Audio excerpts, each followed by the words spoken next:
And it came to pass at that time that Judah went down from his brethren, and turned in to a certain Adulamite, whose name was Hira. And Judah saw there a daughter of a certain Canaanite, whose name was Shua. And he took her, and went in unto her.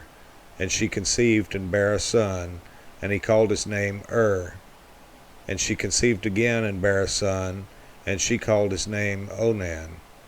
And she yet again conceived, and bare a son, and called his name Shelah. And he was at Kezib when she bare him. And Judah took a wife for his firstborn, whose name was Tamar. And Judah's firstborn, was wicked in the sight of the Lord, and the Lord slew him.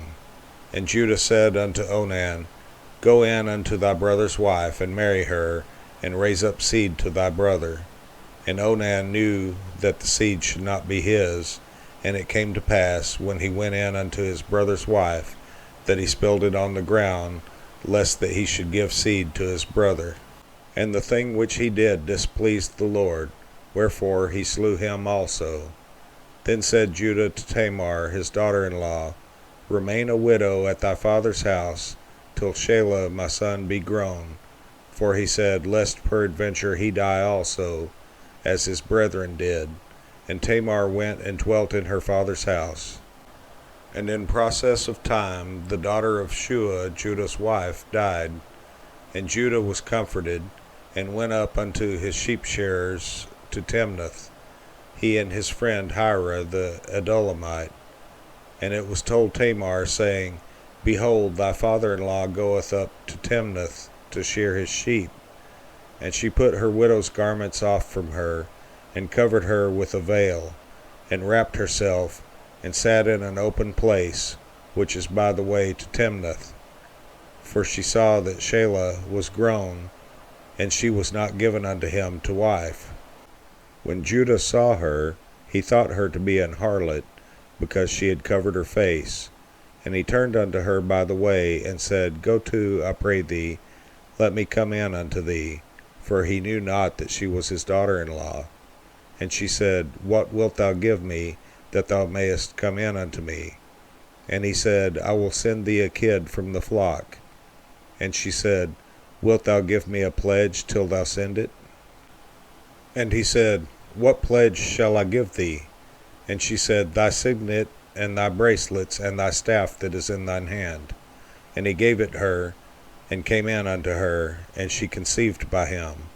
And she arose, and went away, and laid by her veil from her, and put on the garments of her widowhood. And Judah sent the kid by the hand of his friend the Adulamite to receive his pledge from the woman's hand, but he found her not. Then he asked the men of that place, saying, Where is the harlot that was openly by the wayside? And they said, There was no harlot in this place. And he returned to Judah and said, I cannot find her. And also the men of the place said that there was no harlot in this place. And Judah said, Let her take it to her, lest we be shamed. Behold, I sent this kid, and thou hast not found her. And it came to pass about 3 months after, that it was told Judah, saying, Tamar thy daughter-in-law hath played the harlot, and also, behold, she is with child by whoredom. And Judah said, Bring her forth, and let her be burnt. When she was brought forth, she sent to her father-in-law, saying, By the man whose these are, am I with child. And she said, Discern, I pray thee, whose are these, the signet, and bracelets, and staff. And Judah acknowledged them, and said, She hath been more righteous than I, because that I gave her not Shelah my son. And he knew her again no more. And it came to pass in the time of her travail that, behold, twins were in her womb. And it came to pass, when she travailed, that the one put out his hand, and the midwife took and bound upon his hand a scarlet thread, saying, This came out first. And it came to pass, as he drew back his hand, that, behold, his brother came out. And she said, How hast thou broken forth? This breach be upon thee. Therefore his name was called Pharez. And afterward came out his brother, that had the scarlet thread upon his hand, and his name was called Zerah.